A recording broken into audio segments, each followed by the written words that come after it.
perch on the seat.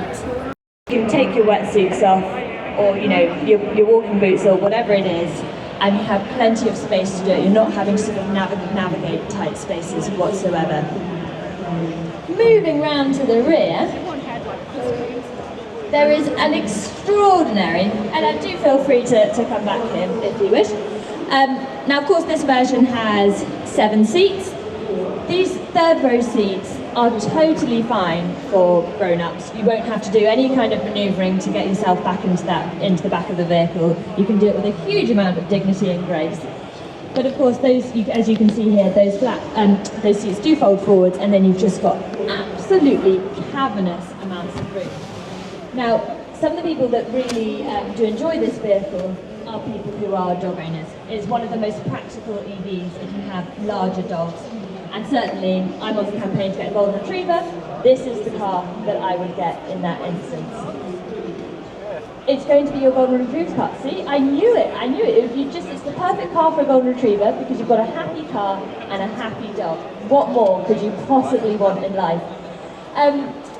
Now, underneath this sort of shelf, that's where you can store your cables and things. And I think, this is a really basic thing, but actually if you are carrying your cable with you, you do want a convenient place to put it, because if it's raining or it gets a bit grubby, you don't want it sort of mixing around with your bag and your other stuff. So a really nice sort of practical component to just tuck that away and keep things really neat and tidy. Now, the base spec of this vehicle, I think, starts at around $87,000. So this is not cheap. But I think what you get here is an investment in adventure. And I don't mean to say that in a really kind of cheesy way, but I think if you own this car, it is willing you to go outside and go and do things. Once you add those optional extras on top, it can get quite a bit more expensive. So things like the standard version is not an electric boot, it's a manual one. So that might be something to consider because it's a little bit heavy. Panoramic windscreen, again, optional extra. Head-up display, optional extra. So all things worth considering when you start to spec your vehicle, and all things that the VW team, of course, will be able to help you with. But are there any questions that anyone has?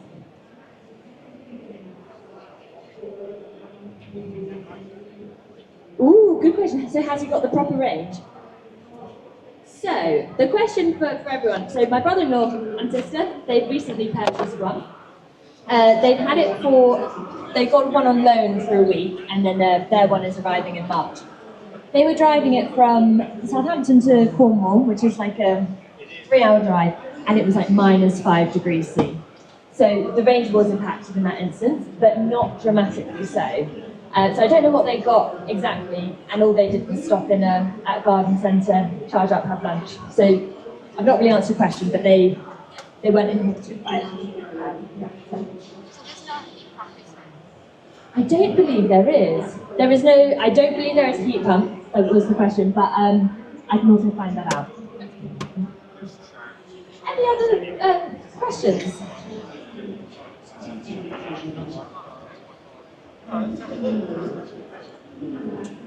Oh, controversial question for everyone else's benefit. Is it reasonable not to have electric seats for a vehicle of this price point? I think I would expect them. Yeah. And the thing is, it will hurt you a little bit whilst you're like, oh, I resent having to pay for this.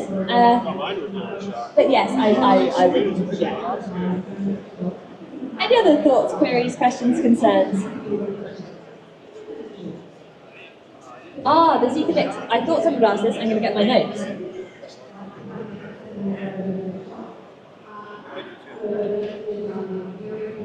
So, the question was, how does this compare to a Z-Mix? The Z-Mix has a longer range, so we're talking 621 kilometers, but a much bigger battery.